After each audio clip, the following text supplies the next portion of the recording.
C'est bon, c'est parti. Alors, bienvenue à tous déjà. On est 23 connectés.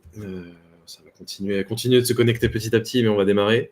Donc, on est là pour parler d'un sujet important pour nous. Et donc, Nicolas va nous partager un peu son expérience là-dessus. Donc, c'est le sujet des refontes techniques, donc des projets qui sont assez fréquents au final, parce qu'on n'a pas toujours dans notre carrière ou dans les entreprises le choix d'un projet sexy, à impact, avec plein de discovery, avec des objectifs clairs, des objectifs ambitieux, des utilisateurs à qui on va parler, plein de valeurs business qui est certaine. Ça, c'est assez... on n'a pas toujours le choix de ce genre de projet, donc parfois on est aussi obligé de faire des projets de refonte technique. C'est des projets qui sont importants, qui tiennent un peu les bases de la baraque, donc il faut aussi les traiter, même si au premier abord ça n'a pas un côté très sexy. Il faut qu'on fasse plus que juste piloter ces projets par le risque qu'on a à ne pas le faire, et essayer d'aller chercher des opportunités dans ce genre de projet. Donc, Nicolas va nous partager un peu son approche.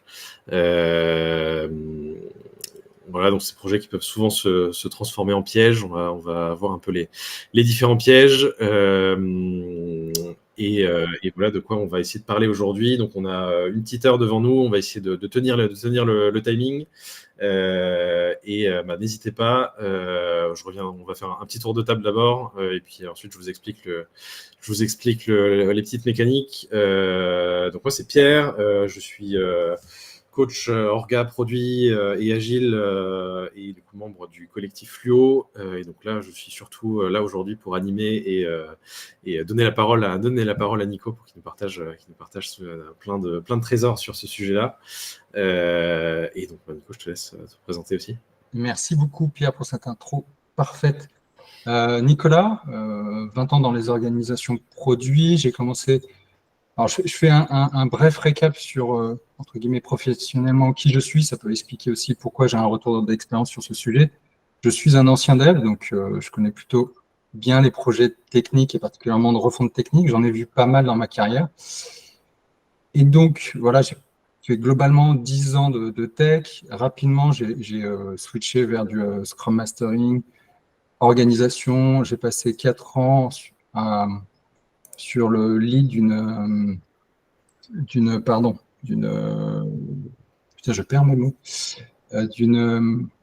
agence web, pardon. À l'époque, on parlait plus de cahier des charges, et donc l'idée, c'était de s'appuyer sur la culture agile pour réussir ces projets, donc des projets aussi de refonte technique.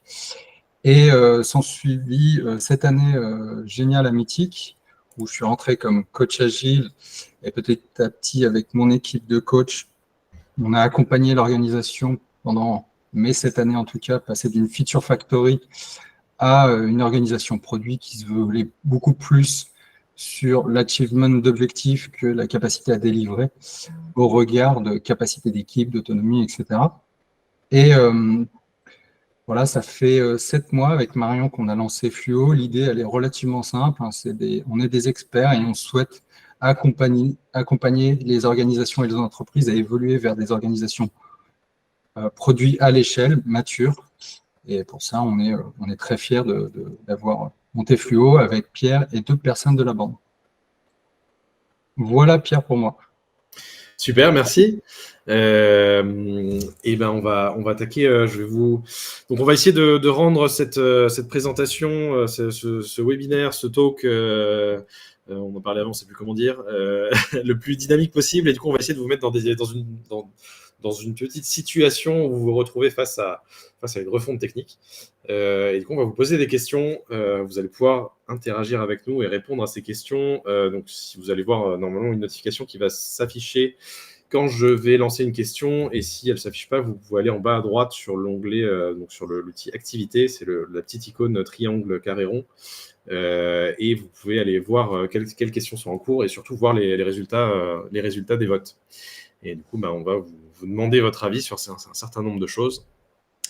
où vous allez pouvoir vous exprimer. Vous pouvez aussi nous poser des questions. Donc, si vous allez en bas à droite, encore une fois, dans l'activité, vous avez un outil questions et vous pourrez voter pour les questions vous voulez qu'on aborde en premier à la fin. Donc, on essaiera de garder un peu de temps pour des questions-réponses à la fin. Voilà, c'est enregistré, donc il y a un replay qui sera diffusé. Et voilà, on va se lancer doucement dans ce beau sujet. Eh ben, c'est parti. C'est parti. Alors, comment déjouer les refontes tech?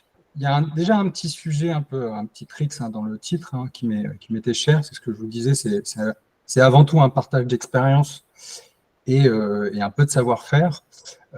En fait, le sujet autour de la tech, je ne l'ai pas voulu l'appeler technique parce que ça concerne, et plutôt tech, parce que ça concerne une typologie de projets qui sont assez particuliers.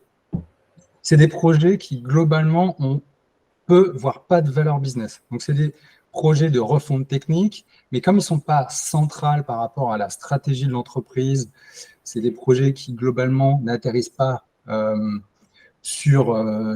la stratégie et ce genre de choses. C'est des projets qu'on met un peu de côté et donc, ça tisse un cadre qui est un peu particulier et donc, bien souvent, ça induit une manière de faire.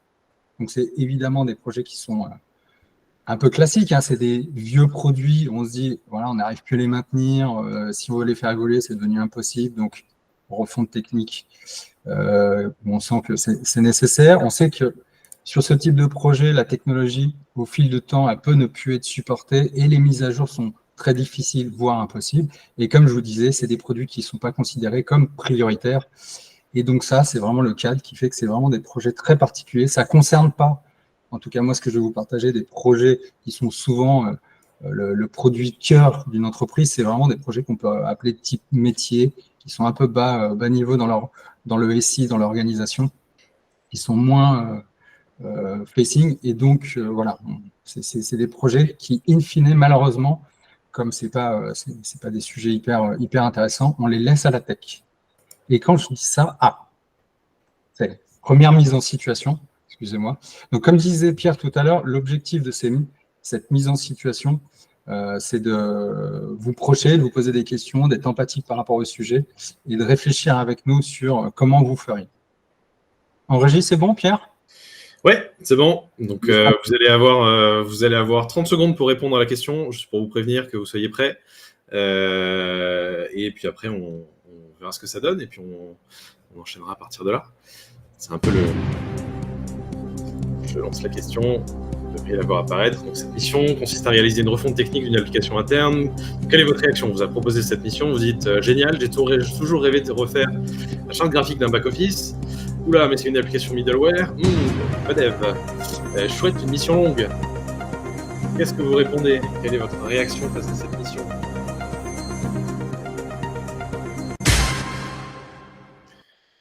On vous laisse encore un petit peu de temps pour faire monter les votes. Ok. Alors, ça penche sur le chouette, une mission longue. Exactement. On le sent, c'est des projets qui vont durer. L'expérience le pro, c'est des sujets où on commence une mission, on est consultant, on sait qu'on va y rester un petit moment. Alors, c'est l'occasion de se faire plein d'amis pendant une certaine durée. Mais voilà, c'est des projets qui vont en général perdurer. Et donc, vous acceptez la mission. Normal, c'est un sujet hyper sexy et votre entreprise, votre SN vous conseille fortement d'y aller. C'est hyper important pour vous et pour eux. Et donc, alors, à votre avis, c'est quoi le principal piège qu'il y a devant vous là? Est-ce que le piège, ce serait de prendre un coach agile au risque de devenir végétarien? Est-ce que c'est d'aller trop vite sur les phases d'écriture des specs, du coup de pas suffisamment cadrer le projet, ou alors de choisir de faire un grand copier-coller? Ça marche une fois, ça marchera deux fois. j'adore parce que j'ai l'impression de faire des toi. On va vous laisser un peu de temps pour répondre. Hop, c'est vrai que c'est rapide. Ok, alors le risque de faire un grand copier-coller. Ok, il y en a quand même quelqu'un qui a mis c'est risqué de prendre un coach agile. Si tu as son nom, ça m'intéresse. On n'a pas coché la bonne case. C'est exactement ça. Ce qui va se passer, et c'est exactement le début en fait, le paradigme qui va créer le problème, c'est qu'on souhaite faire un grand copier-coller. Et ça, le grand copier-coller, ça va amener beaucoup de travers et globalement, ça va amener beaucoup de risques sur la réussite de ce projet. Et donc, le paradigme qu'on choisit, c'est de refaire exactement le même produit, évidemment, parce que c'est facile, parce qu'on l'a sous les yeux, parce que tout paraît semble évident. On a l'expérience du produit qui est sous les yeux, donc il suffira juste de le photocopier. C'est très simple. Et donc, ce qui se passe, c'est qu'on n'a pas besoin de product management. Voilà, puisque le product management, c'est plutôt pour de la créativité, de la création, voire de l'innovation. Donc là, on se dit, bah non, on n'a pas besoin. Donc, on sort directement la partie culture product management. Et donc, les équipes produits sont vite désengagées du projet. C'est pas forcément hyper intéressant et elles estiment qu'on n'a pas besoin d'elles.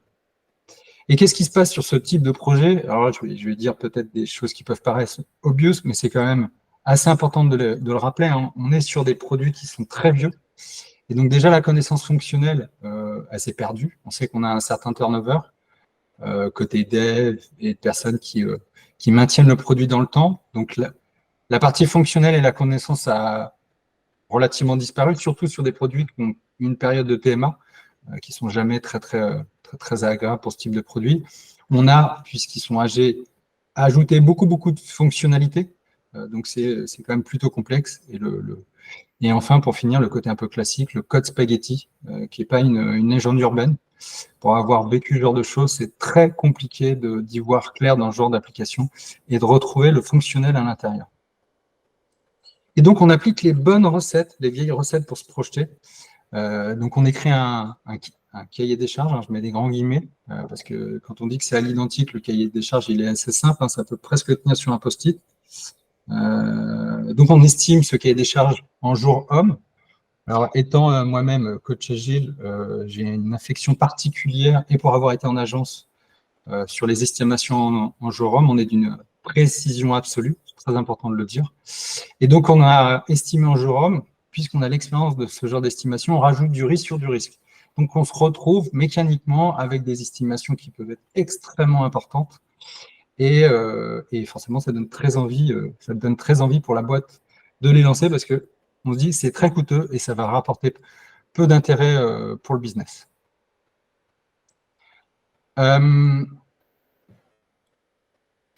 Excusez-moi, je suis parti en arrière. Et le dernier point, c'est l'organisation qu'on associe à ce type de projet. Alors, je dis best effort, hein, c'est un peu un terme classique, mais c'est-à-dire qu'on ne fait pas beaucoup d'efforts, on ne met pas beaucoup de moyens sur l'organisation, surtout que c'est des projets très longs. Donc, on économise la partie organisationnelle pour mettre plus de monde, plus de développement. Et donc, voilà, on se retrouve sur des mécanismes assez classiques, hein, d'un grand cycle en fait. C'est des projets comme ils sont vraiment sur la durée et des fonctions support, pour ne pas dire Scrum Master, Coach Agile, etc. C'est vite coûteux et on se dit qu'il vaut mieux mettre plus de développeurs. Donc, on laisse un peu la tech toute seule dessus. Hein. C'est ce qui, in fine, ce qui finit par arriver, hein, puisque pour l'avoir vécu, on peut retrouver ce genre de projet avec 1, 2, 3 développeurs, un peu tout seul. Donc, on se dit qu'ils avancent bien, c'est des experts. Et ce qui induit très peu de suivi, peu de cadres et donc peu de moyens associés. Donc, ça fait forcément des projets un peu avec un grand effet tunnel. On les perd un peu de vue. Et c'est pas forcément un très bon choix d'opérer comme ça et d'organiser comme ça. Et donc, d'après vous, qu'est-ce qui se passe une fois qu'on a posé ce cadre? Est-ce qu'à la régie, on est prêt? Ouais. C'est de ne pas te prendre à défaut. C'est beau? Et c'est parti. Question, maintenant qu'on a posé ce cadre un peu compliqué, comment ça va se passer à votre avis? Est-ce qu'on se dit rendez-vous dans 2 ans, même jour, même heure? Trop bien, pas de bug pendant 2 ans. Ou la spéléo dans l'ancien produit nous fait découvrir de belles surprises toutes les semaines. On peut découvrir de belles choses dans le produit qu'on avait un peu oublié pendant ces 2 ans. Avec un avantage, c'est qu'on n'a pas de bug. On n'a pas de bug. Ok, donc effectivement, donc c'est la réponse C qui arrive en tête. La spéléo dans l'ancien produit nous fait découvrir de belles surprises toutes les semaines. On avait bien oublié dans ce produit. Et c'est exactement comme ça que ça se passe pour avoir été dans le cœur de ce genre de projet. Les surprises commencent. En fait, on ouvre le capot, on met vraiment les mains dedans, on se dit qu'on veut vraiment développer, donc on veut réécrire les use cases, on se rend compte que c'est bien plus complexe que prévu. Il y a des éléments techniques qui peuvent être sous-jacents qui font qu'on n'a pas vu passer. Je vous donne juste un exemple pour les connaisseurs. À une époque, c'était assez courant de retrouver des procédures stockées dans les bases de données. À l'estimation, on ne l'a pas vu. C'est une vraie surprise, ça peut faire très mal parce qu'on peut avoir vite des éléments très complexes à mettre en œuvre. Donc ça fait, c'était pas prévu, ça coûte très cher, il faut les réintégrer. On n'avait pas identifié tous les cas d'utilisation de l'application. Parce que souvent, dans des SI, on peut se retrouver avec des modèles plus ou moins différents en fonction d'eux, et donc des réactions du système différentes. On parlait d'éco-modèles ou ce genre de choses. Et donc ça, à anticiper, c'est en général très difficile. Donc on découvre au fur et à mesure la véritable complexité. Et donc le développement s'éternise. Et qu'est-ce qui se passe à la fin? Comme un bon serious game, le Marshmallow Challenge, on découvre à la fin que ça se passe pas super bien. Donc la qualité n'est pas à la hauteur, classique, hein, malheureusement, mais c'est le cas. L'ancien produit reste une référence parce qu'on ne peut pas passer sur le nouveau. Donc on se retrouve avec deux produits, c'est pas très agréable, ça peut pas marcher avec le nouveau, donc on reste sur l'ancien et donc une espèce de concurrence massive entre les deux. Et les utilisateurs prennent pas le risque d'aller sur le nouveau. Et évidemment, comme les développements se sont éternisés, en fait le ROI il n'est pas du tout à la hauteur. Pour reprendre la loi de Parkinson, hein, plus une tâche est estimée importante, plus elle prendra cette estimation, plus elle s'étendra jusqu'à cette estimation. Et c'est ça qui fait qu'en général, les projets qui sont extrêmement volumineux en termes de jours hommes, surcotés, parce qu'on rajoute du risque, in fine, on finit toujours par les consommer. Et donc, il faut partir du principe que même si on part du sujet où c'est un problème technique, la base du problème, c'est vraiment qu'on ne peut pas maintenir techniquement le produit, mais c'est surtout que sa solution n'est pas technique. Comme je vous ai décrit jusque-là, c'est quasiment impossible. Je dis quasiment, et ça c'est mon expérience, mais fondamentalement des produits très complexes à refondre entièrement comme un copier-coller, c'est presque impossible à réaliser, et donc sa solution, elle n'est pas dans sa technique. Et donc d'après vous, comment on s'en sort? C'est bon pour toi, Pierre? Oui. Alors, très bonne question, justement, pour sauver un peu cette mission et ce produit. Qu'est-ce qu'on met en place, à votre avis? Est-ce que vous abandonnez les specs de l'ancien produit et recommencez à zéro? Est-ce que vous allez retrouver les utilisateurs qui s'étaient perdus pendant la phase de Spéléo? Est-ce que vous allez hacker le cerveau de la direction en leur proposant une démarche totalement différente? Il faut faire quelque chose, là, le projet ne se passe pas bien. Une décision, de faire quelque chose pour sauver cette mission. C'est partagé. Alors, on a pas mal de votes pour la réponse B, donc aller retrouver les utilisateurs, et pas mal de réponses pour la réponse C, proposer une démarche totalement différente et aller convaincre la direction qu'un autre monde est possible. Exactement. Alors, toutes ces réponses sont un peu liées entre elles, hein, fondamentalement. Voilà, de repartir à zéro sur les specs, on prend le risque de rejouer un peu la même histoire. D'être toujours sur un mur qui est très compliqué à reconstruire de lui-même. Les utilisateurs, c'est un vrai sujet, donc in fine, il faut réécrire le produit. Et c'est ça qui est intéressant dans la démarche. En fait, il faut changer le paradigme de départ, il faut reconstruire un nouveau produit. Ça peut paraître contre-intuitif, hein, si on se dit, comme dans le cadre de base, que le produit, in fine, il n'est pas hyper intéressant jusque-là, il marchait bien. Il faut juste revoir le même et juste changer la base technique. En fait, techniquement, ce n'est pas possible. Techniquement, c'est trop risqué. L'expérience montre qu'on prend globalement la direction d'un échec et vaut mieux prendre le parti de réécrire un nouveau produit. Et il y a des bonnes raisons à ça. Et donc, il faut redéfinir le produit en repartant des besoins actuels. Et c'est l'opportunité de se poser des bonnes questions. Potentiellement, il y a des features, des fonctionnalités qui ne sont plus du tout utiles parce que des features et le périmètre de base qu'on n'a pas forcément refactoré sur des projets et des produits qui sont très très vieux, on peut se dire qu'aujourd'hui, il y a peut-être des éléments qui sont plus utiles. Donc déjà, on limite la partie fonctionnelle. On peut avoir des nouvelles technologies qui peuvent apporter des solutions assez bien plus simple et beaucoup plus performante. Et on peut avoir des enjeux aujourd'hui qui ne sont pas les mêmes et qui nous permettent d'être une opportunité, peut-être sur l'aspect écologique, sécurité, et pourquoi pas inventer des nouveaux usages. Donc voilà, faut saisir ce moment pour réécrire un produit et lui redonner du sens, parce que c'est un peu ça la base. Et donc pour faire ça, il faut définir une organisation produit adaptée. Alors évidemment, on commence par le début, on retrouve les utilisateurs finaux internes et externes. Et pour ça, on a une phase de discovery, on clarifie les utilisateurs, c'est quoi leurs besoins, à quoi à la base le produit doit servir.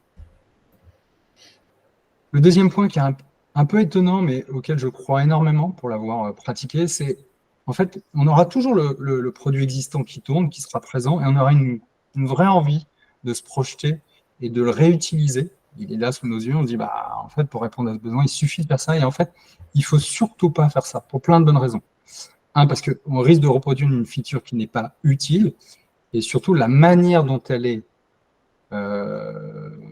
et c'est le propos du deuxième point, c'est la manière dont elle est, le besoin fonctionnel, le besoin du client, la manière dont on y répond, il peut y avoir plusieurs manières d'y répondre, des versions beaucoup plus simplistes, et l'idée c'est de bien se concentrer sur les besoins, sur les outcomes, et la solution viendra ensuite. Si on regarde et on tient encore pas mal d'attention sur le produit existant, voilà, on risque de tomber dans le piège de refaire des features qui peuvent être complexes et on pourrait trouver des solutions beaucoup plus simples pour répondre à des besoins utilisateurs. Après, la suite est relativement logique. Il faut qu'on clarifie la promesse pour une vision, ses objectifs et ses enjeux et se donner une capacité de projection. C'est-à-dire à quoi ressemblera ce produit dans 6 mois, 1 an, quelle va être sa direction, quelle réponse il va apporter, quel va être l'impact sur les utilisateurs. Et ça, c'est hyper important pour donner du sens au produit et pour aller chercher la suite. Parce que la suite, elle est hyper importante, c'est que c'est une démarche qui doit être sponsorisée par la direction, par le management. Et ça, c'est une des histoires un peu clés, parce qu'on est sur un produit classique, le sponsoring, il est évident, il est même raconté sur des instances de partage d'objectifs, de stratégie de l'entreprise. Donc le sponsoring, il est naturel, il se fait de manière assez classique. Et là, c'est un produit à la base où en général, on veut simplement pas investir beaucoup d'argent, beaucoup de temps, on ne veut pas forcément refaire le même. Il faut réexpliquer pourquoi on le fait, il faut expliquer pourquoi c'est important et qu'est-ce qu'on veut aller chercher. Et donc là, le rôle du management, c'est évidemment de valider et de partager la démarche, mais de s'engager aussi dans la réalisation et d'adhérer. Ce côté un peu skin in the game, c'est-à-dire que c'est aussi leur projet et in fine leur produit. Et donc maintenant qu'on a clarifié tout ça, il faut le vendre, il faut le raconter à son chef. Et donc, il faut convaincre votre CTPO. Pierre, vous m'entendez? Ouais, c'est bon. Allez. Donc vous avez présenté cette nouvelle démarche produit à votre CPTO. Quel est son retour à votre avis? Super, il est convaincu. Pourquoi s'embêter à réinventer la roue sur un produit qui n'a pas de valeur business? Ce n'est pas la priorité, ou alors il vous demande une estimation du coût en jour. Qu'est-ce que vous en pensez? Forcément, la réponse A, et j'aimerais bien que ce soit toujours le cas, mais... Ok, alors on a 6 votes pour, il veut une estimation du coût en jour homme. C'est si caricatural que ça, hein, CPTO. Non, mais après, c'est un peu légitime. Hein. C'est un peu légitime, tout projet, tout produit. On veut savoir jusqu'où ça nous emmène, combien ça va coûter. Il y a une notion budgétaire qu'on ne peut pas occulter. Et donc, la réponse, elle est relativement classique. Alors, ce n'est pas en jour homme, c'est plutôt parler de boîte de temps et d'objectifs. Pourquoi pas proposer une outcome-based roadmap, c'est-à-dire d'être capable de dire que voilà les différents bénéfices objectifs qu'on va aller chercher, et pour ça, on va y allouer des boîtes de temps qui peuvent être de 6 semaines, quarter, et ça permet voilà, déjà d'estimer globalement ce qu'on va aller chercher par rapport à la vision et combien de temps on va y associer. Et si vraiment on veut être un peu plus précis, il y a des mécanismes avec une équipe dédiée, d'extrême cotation, qui, dans le temps, vous le savez, hein, le Scrum le dit très bien, permet à un moment d'affiner la capacité de projection d'une équipe. Mais en tout cas, il faut évidemment, dans ce type de projet, puisqu'on crée un produit et on n'est pas dans une logique de cahier des charges, d'accepter le fait que, et c'est toute la beauté, qu'il y aura des aléas et qu'on sera capable de s'adapter. Et c'est ça qu'il faut aussi prendre en compte. Donc, il y a une certaine flexibilité à apporter dans cette estimation, tout en sachant qu'on veut aller chercher des objectifs qui sont importants. Voilà un peu pour la théorie. Et je vais vous raconter un peu ça un peu plus en pratique avec un projet qui a été un beau projet mythique auquel j'ai participé. Et c'était très chouette. Alors, pourquoi le back-office de Mythic? Pourquoi c'est un sujet relativement similaire? Et bien, Mythic, c'est une entreprise qui a une vingtaine d'années, hein, c'est une vieille start-up. Et son back-office, il a été là depuis le début. Hein. C'est ce qui permet globalement aux services clients, aux modérateurs, d'accompagner les clients pour différents besoins. Et voilà, il a vécu, et ça c'est très symptomatique, une évolution au regard de l'évolution du produit client finaux. Et donc, il a passé beaucoup de temps à évoluer. Et au bout d'un moment, il est devenu assez dur à maintenir. On savait qu'il y avait des technologies qui étaient obsolètes. Et surtout, on est sur un système d'information qui a beaucoup évolué dans le temps, pour ne pas dire monolithique, microservices, etc. Et comme il était très cœur de système, il y avait une emprise qui était assez forte. Et donc, à un moment, il était vraiment, pour continuer à faire évoluer le SI, il était nécessaire à un moment de faire évoluer la stack technique, de le remettre plutôt au goût du jour. Et donc, c'était nécessaire de le faire avancer, de le faire évoluer. Et donc, on était exactement dans le planning de départ. C'était estimé en milliers de jours hommes. Ça faisait peur. La tech et le produit, personne ne voulait le faire. C'était un sujet où on procrastinait beaucoup. Ça pouvait se compter en années. En tout cas, moi, j'ai passé 7 ans à Mythic. Je crois que dès le début, j'ai entendu parler de la refonte du back-office. Et donc, on a mis très rapidement, quand on a lancé le projet, des éléments clés.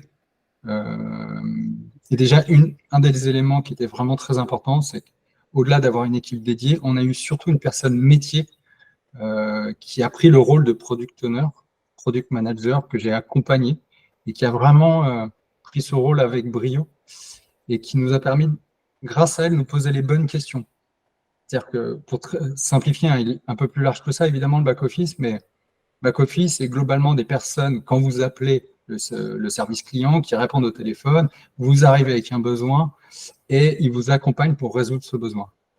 Et donc, déjà, dès le début, on savait globalement, c'est bête à dire, mais d'un point de vue discovery, quels étaient nos clients, parce qu'il y avait 2 typologies de clients, c'est ceux qui répondent au téléphone, mais aussi les clients qui appellent. Donc, on avait 2 typologies de clients, et on savait assez facilement quel était le nombre d'appels, pourquoi ils appelaient, etc. Et donc, c'était assez facile pour le product manager d'identifier le périmètre de départ et de le prioriser. L'autre point important, on était quand même sur le vieux back-office qui était un clicodrome. Donc, on savait que quand je dis clicodrome, c'est pour répondre à un besoin, il fallait connaître très bien l'application et cliquer un peu partout pour essayer de répondre aux besoins. Et donc, forcément, le changement qu'on a opéré, c'est de partir plus dans une logique de parcours utilisateur. C'est-à-dire, quelqu'un m'appelle pour ce sujet et après, j'ai une sorte de funnel qui m'accompagne jusqu'à résoudre ce besoin. Et enfin, une démarche produit, comme je vous le disais, on a trouvé l'équipe a su faire émerger très rapidement un MVP assez convaincant en termes d'apport de valeur. Et très rapidement, ce MVP a permis de démontrer qu'on allait dans une bonne direction et qu'on pouvait réaliser très vite beaucoup de valeur et de le faire surtout de tourner en production assez rapidement et de pouvoir l'utiliser. L'autre point, on avait un binôme de directeurs qui était très impliqué, que ce soit d'un point de vue tech, mais aussi d'un point de vue produit. Ils ont adhéré très vite à la démarche. Ils ont même participé à des ateliers dès le début. On se posait les bonnes questions, on organisait la vision. Ils ont continué cette démarche à différents moments, puisque des ateliers, on a continué à en faire. C'était des personnes très impliquées qui permettaient de déjouer certains risques associés, mais aussi ils étaient évidemment présents aux démonstrations, qui permettent de faire des feedbacks et de montrer que l'avancement du projet et du produit avance dans la bonne direction. Et enfin, ils avaient ce rôle de communication en interne sur, en fait, je caricature un peu, mais c'est génial, on va dans la bonne direction, voilà où on en est, Et donc, on avait des phases de communication d'entreprise où ce sujet n'était pas caché, mais bien au contraire, valorisé comme un succès et qu'on allait dans la bonne direction. Et un peu le résultat de ça, ça a été globalement, entre l'estimation initiale que je tairais, parce qu'elle était relativement conséquente, de diviser par 3 le temps associé de réalisation pour un produit qui, in fine, a apporté beaucoup, beaucoup plus de résultats et d'impact que le produit d'origine. Et en fait, il y a un certain nombre de clés qui ont été prépondérants là-dedans. Le double run, comme je vous le disais tout à l'heure, on a en fait 2 produits cohabités. Mais cette cohabitation a été assez simple, je ne dirais pas aussi bien qu'eux, mais de ma perception, c'est que les utilisateurs en fait avaient accès aux 2 back-office, mais en fonction des appels clients et des besoins, ils allaient sur l'un ou l'autre. Ils ne jouaient pas avec les 2 en même temps. Donc, il y avait une dissociation que ce produit permettait, qui était assez facile à faire petit à petit, amener dans les équipes qui devaient utiliser ce nouveau back-office. Et le dernier point, puisqu'on a prouvé, et l'équipe a prouvé très rapidement qu'on allait dans la bonne direction, que ça produisait de la valeur, l'implication de tous les utilisateurs était hyper importante, que ce soit dans les phases de démonstration, que ce soit sur les feedbacks, que ce soit sur les ateliers quand on rajoutait des nouveaux périmètres. Tout était extrêmement fluide. Voilà, ça a très très bien marché. Et ce qui a permis, c'est ce que je mets, voilà, Mythic fait partie d'un groupe qui s'appelle Match. Et le produit, encore une fois, ça reste un back-office, des sujets qui sont quand même difficiles à porter quand on veut les refaire. Bah, ça a prouvé que c'était possible de très bien le faire, et ce qui permet à cette équipe de prendre le lead sur, voilà, je mets des guillemets sur l'ensemble des back-office, c'est un peu plus complexe que ça, mais sur l'ensemble des back-office du groupe Match. Voilà, et ce qui est plutôt une très belle, un très beau succès, évidemment, et une très belle reconnaissance. Voilà, j'ai fini pour mon partage. Si on devait retenir juste quelques principes importants, comme je disais, ne jamais refaire un produit à l'identique, c'est un piège, fondamentalement. Même si c'est possible d'y arriver, il y a de fortes chances sur des projets qui sont vraiment très, très vieux, de ne pas y arriver ou qu'au final, ce soit très, très dur de le mettre en production, voire de regretter l'ancien. Et ça, c'est quand même triste après avoir investi autant.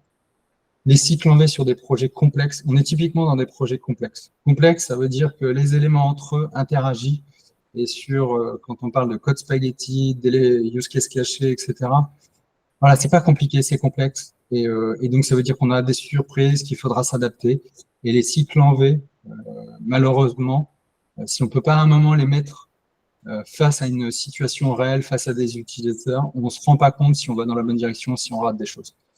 Donc ça, c'est vraiment dépréciated, absolument. Comme je disais tout à l'heure, oubliez l'ancien produit. On fait un nouveau produit, on évite surtout pas de faire une photocopie d'un truc qui est quand même pas génial et qu'on a envie de refaire. Donc, laissez-vous l'opportunité de recréer une expérience utilisateur différente. Et surtout quand on est dans une logique de collaboration et de co-conception entre produits, tech, voire des parties prenantes, c'est là où on arrive à trouver un peu de magie sur la bonne solution, à moindre coût et très efficace. Et le dernier point, évidemment, c'est une application, c'est d'appliquer une démarche produit qui est centrée sur ses utilisateurs. Il n'y a pas de secret, mais l'utilisateur, si on est capable d'y répondre, de comprendre, d'apporter des réponses à ses besoins, après, tout devient relativement fluide. Une question de mindset, voire de culture. Donc, même si c'est un projet à la base qui n'était pas forcément hyper intéressant, voire legacy, il y a toujours possibilité d'y retrouver du sens quand on est avec des utilisateurs et que derrière, ils ont des besoins et qu'on veut y répondre. Voilà, j'ai fini mon partage. Merci beaucoup. Merci de m'avoir écouté. C'était très, très chouette. Merci à Pierre, surtout. Merci à toi pour tout ce partage. C'est des sujets qui sont pas faciles et qui peuvent soulever pas mal de questions. Et du coup, ça tombe bien, on en a des questions. Donc, il y a une question de Raphaël. Si on reprend tout et qu'on débouche sur un produit très différent, est-ce qu'on n'arrive pas à être sur une situation du launch SNCF Connect, trop loin du produit de base, du coup, les users sont perdus, etc.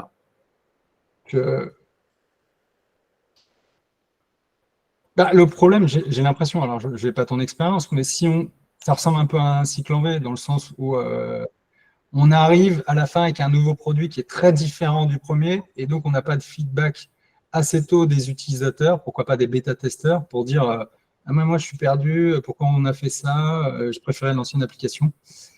Et donc si on le découvre à la fin, voilà, c'est qu'en fait on a caché un cycle en V.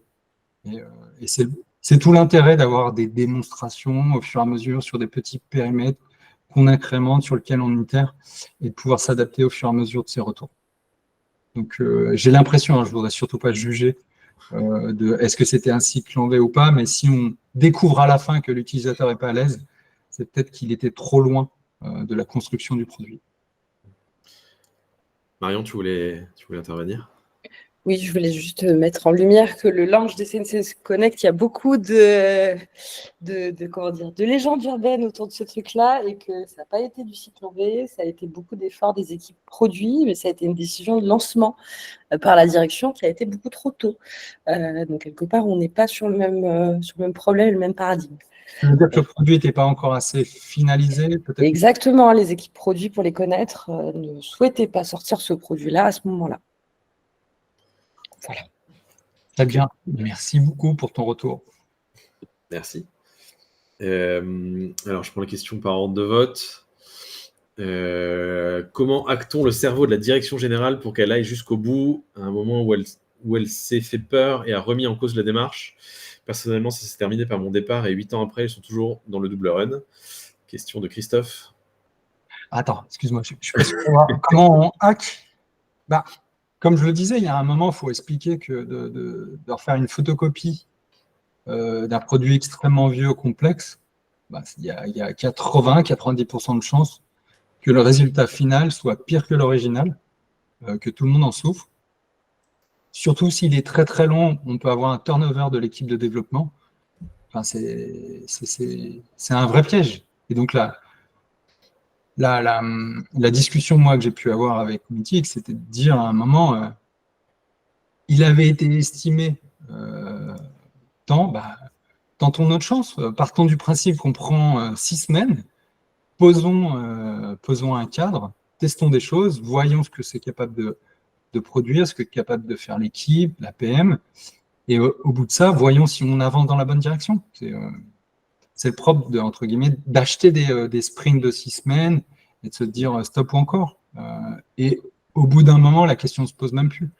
Parce que si on est capable véritablement de délivrer de la valeur, que les clients finaux sont hyper contents, et là, dans ce cadre-là, que le CARE dise oh, c'est trop bien, les perspectives sont géniales, on voit exactement comment on va l'intégrer petit à petit.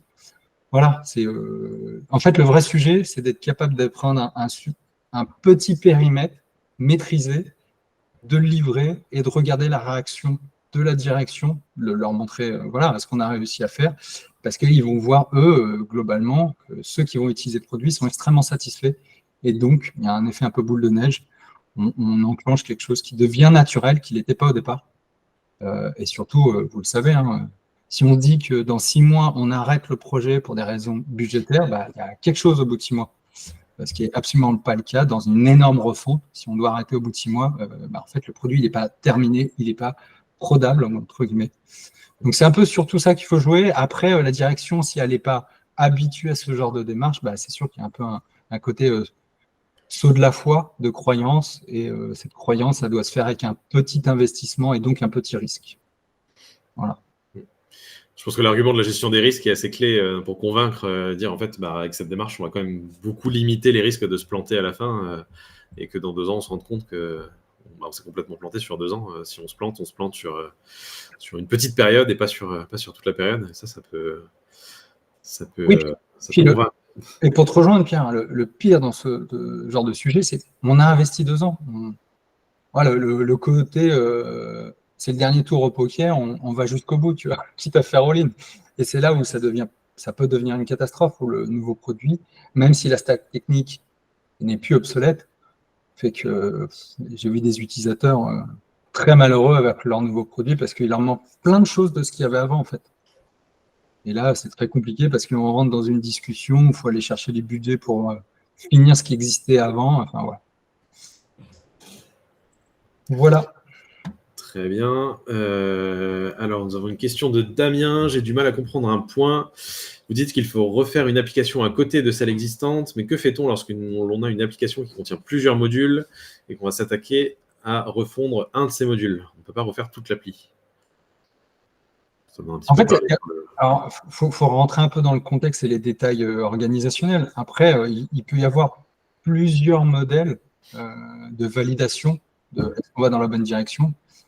Moi, j'ai déjà vu des retours d'expérience auxquels je n'ai pas participé, mais de refonte de gros sites internet où seulement des éléments avaient été faits. Alors, je ne vais pas te dire des iframes pour parler techniquement, et c'était certainement pas le cas, mais on voyait vraiment, il y a des beaux articles sur le sujet où des modules entiers étaient refondus petit à petit, et d'un point de vue expérience utilisateur, ça ne changeait rien. Donc, ça dépend. Là, dans le cadre de Mythic, on a commencé, enfin l'équipe a commencé sur un périmètre qui était relativement maîtrisé, qui était celui des personnes qui appellent le service client pour des problématiques peut-être d'abonnement, des questions sur comment fonctionne l'application. Donc ça, on le maîtrisait. Et puis après, on allait sur des aspects plus de modération. Donc voilà, on a segmenté et itéré sur ces segments. Mais on a su segmenter ces parties petit à petit, et ce qui permettait de livrer des bouts entiers, comme tu dis, hein, des modules, et de les faire au fur et à mesure. Alors, je ne sais pas si dans ton cas, tous les modules étaient forcément liés entre eux et donc on ne pouvait pas en livrer, mais c'est rarement le cas et c'est rarement bloquant. Voilà. Ok. Très bien. Merci pour cette réponse. Ensuite, alors, on a 2 questions de Elixir Red qui vont ensemble.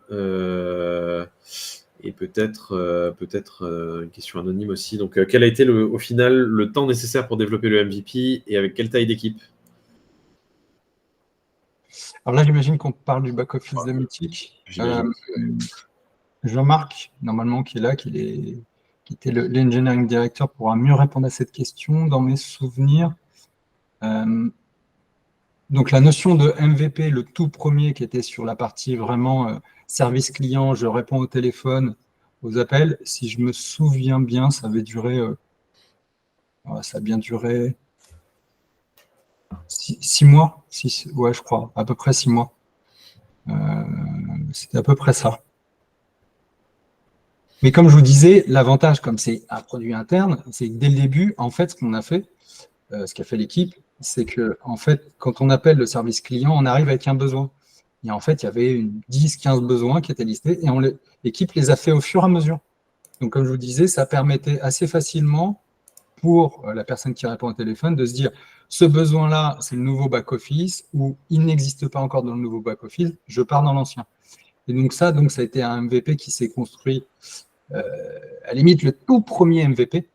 Ça a été surtout le back-office qui était en place avec un premier scénario.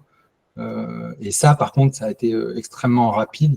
Je pense que ça a duré à peu près 6 semaines. C'était alors 6 semaines de développement. Hein. Je ne compte pas forcément la partie un peu discovery, de réflexion, où on partage la démarche. Donc, en tout, pour moi, il y a eu 6 semaines plutôt de préparation technique et fonctionnelle et 6 semaines de réalisation sur la première version du back-office très, très light, avec son premier scénario, son premier funnel qui emmène jusqu'au bout, jusqu'à résoudre le besoin de la personne qui appelle. Donc voilà, c'était à peu près ça la temporalité. Et donc, toute cette première grosse partie, c'est ce que je vous disais, qui prenait les 80% des besoins clients, ça a dû durer à peu près 6 mois. Voilà. Et la taille de l'équipe, c'était assez simple. Une PM, un back-end, plus ou moins full stack, et un front. Et l'engineering director qui était assez présent aussi pour pas mal d'ateliers. Mais voilà, l'équipe, c'était 3 personnes. C'est pour ça que... Jean-Marc a mis les mêmes infos, ça va, vous êtes alignés. Ah, il les a mis. De full stack only, 6 mois sur tous les scénarios clients. Et du coup, ce que tu as rajouté, j'imagine, c'est avec à l'intérieur de ces 6 mois des itérations. Des itérations et pas un cycle en V de 6 mois. Je n'ai pas dit de bêtises. Top. Très bien. Alors, si je reprends celle-ci, on y a répondu. Celle-ci, on y a répondu. Comment avez-vous estimé le budget? Est-ce que vous avez eu des rallonges budgétaires? Je ne crois pas. Encore une fois, hein, on partait avec un... Alors, le but, ce n'était pas de tout dépenser, mais l'équipe et ses directeurs partaient avec un budget initial qui était l'estimation initiale. Donc, le but, c'était de terminer le plus tôt possible, mais dans une fenêtre de tir où il fallait un peu rester dans ce cadre, quoi. Donc, comme on était sur des milliers, je dis des grands guillemets, hein, mais pas mal de jours hommes, ça a laissé un peu de champ libre. Et à la fin, ce qui était estimé, en fait, ça a été fait assez rapidement. Ce que je disais, hein, ils ont divisé le temps de réalisation par 3. Ok. Estimé à 5 ans. Comment ? Pas très long, j'estime à 5 ans. Ouais. Bah, du coup, c'est bien, vous étiez largement dans le budget. Alors, on avait une question intéressante de Damien. D'un point de vue UX, c'est aussi troublant pour les utilisateurs de devoir utiliser 2 outils en parallèle. Est-ce qu'on n'a pas des irritants utilisateurs lors de cette phase transitoire? Et si on ne va pas au bout, au final, ils devront vivre avec 2 applis? C'est une bonne question. Je pense que la réponse sera, s'il y avait eu l'APM, ça aurait été plus simple. Peut-être que Jean-Marc a la réponse. Encore une fois, le back-office était vraiment très, très vieux, très, très dur. J'ai même demandé des photos à Jean-Marc et j'ai fait, ouais, c'est vraiment dur à montrer. Vous avez vu, hein, moi, j'aime bien quand les illustrations sont jolies. Et là, c'était vraiment dur. Donc, quand les gens, c'est ce que je disais, hein, voient que ça va dans la bonne direction, on avait réussi, l'équipe avait réussi à créer un parcours utilisateur qui n'était pas trop désagréable. Je pense que ça s'est fait assez naturellement. Je ne pense pas qu'il y ait eu trop de blocage à ce niveau-là. Et puis, ça n'a pas duré 5 ans. Ça a duré le dur du dur, ça a duré quelques mois où il fallait jongler entre les deux. Mais une fois qu'on avait validé, que l'équipe avait validé que ça allait dans la bonne direction, qu'il n'y avait plus qu'à enchaîner l'intégration de nouveaux scénarios, ils sont allés très, très vite. Voilà. Ok.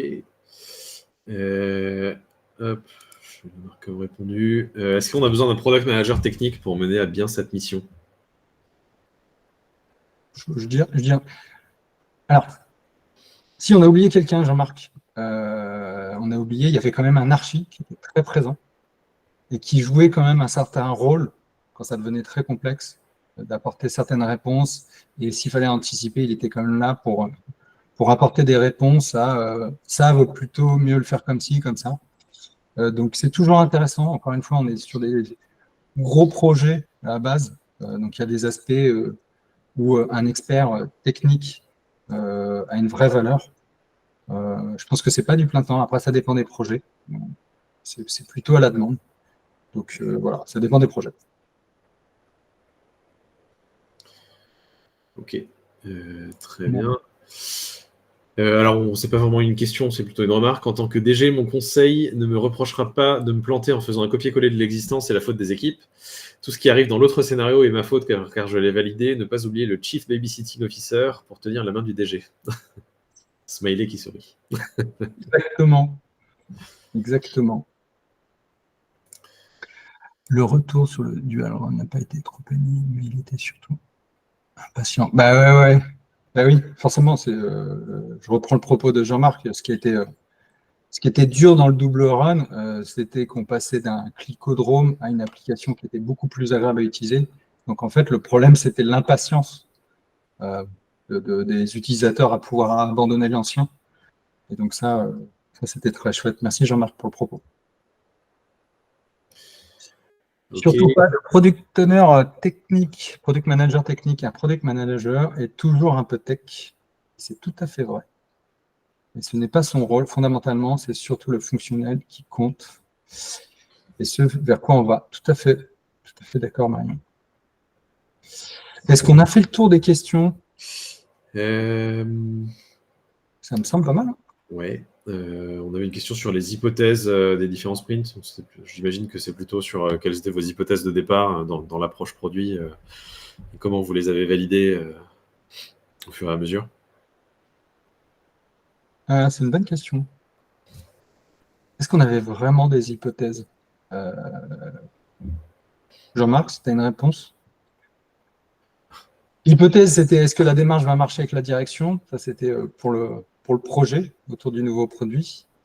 Est-ce que par rapport aux utilisateurs, est-ce qu'on avait des hypothèses sur est-ce que c'est vraiment un funnel, entre guillemets, un parcours utilisateur très suivant, ça va répondre à leurs besoins. Ça a quand même été beaucoup discuté avec les managers côté care. Ça a été très vite sponsorisé. Pour moi, il n'y avait pas trop d'incertitudes et d'hypothèses. Peut-être sur la suite, après, sur la partie modération, mais là, je ne maîtrise pas trop. C'est un peu la chance aussi de ce genre de projet. Même si on crée un nouveau produit, on maîtrise quand même pas mal l'environnement et nos utilisateurs. Souvent, en plus, ils peuvent être internes. Donc, c'est assez facile de lever les hypothèses quand on est, par exemple, mythique sur des utilisateurs vraiment finaux et qu'on en a plusieurs milliers, voire millions. Là, cette notion d'hypothèse, elle est très forte. Et donc, il faut aller tester des choses. Dans ce cadre-là, c'est un peu différent. On est sur des utilisateurs qui sont soit internes, soit finaux, mais c'est assez, en tout cas dans ce cadre-là, c'est simple à maîtriser. Après, ça reste un produit et sur d'autres contextes, on peut évidemment être sur des zones d'incertitude qu'il faudra lever à moindre coût. Et Jean-Marc nous dit, bonne question. Pour moi, on avait tellement préparé nos scénarios, on savait ce qu'on allait délivrer en 1 à 2 sprints, par exemple. Exactement. Et le produit était tellement nul, l'ancien, ça me cartonnait tout de suite. Ok, super. Je crois qu'on a fait le tour de toutes les questions et on finit à 4 minutes d'avance, donc bravo. J'espère que vous avez pu poser toutes vos questions et que vous avez pu trouver des réponses dans tous les éléments que Nicolas a pu partager. Merci à toi. Merci à toi aussi, Pierre. Tu étais incroyable avec Qui veut gagner des millions. C'était génial. N'hésitez pas à nous faire des feedbacks. On a essayé de faire un format un peu différent, un peu plus participatif. Ça nous ferait plaisir d'avoir vos retours. Merci encore une fois à Pierre d'avoir joué le jeu et de m'avoir accompagné dessus. Merci aussi à Jean-Marc, évidemment, pour toutes les réponses et sa présence. Et à vous tous et toutes qui étaient présents. Ça nous a fait très plaisir. C'était très chouette. En vous souhaitant une très bonne journée. Merci encore. N'hésitez pas à aller regarder la partie blog de Fluo. On publie régulièrement des articles, des rex, ce genre de choses. Donc n'hésitez pas à aller faire un tour sur le site de Fluo. Merci beaucoup encore et très bon après-midi. Merci Pierre. Merci à tous. Bye bye.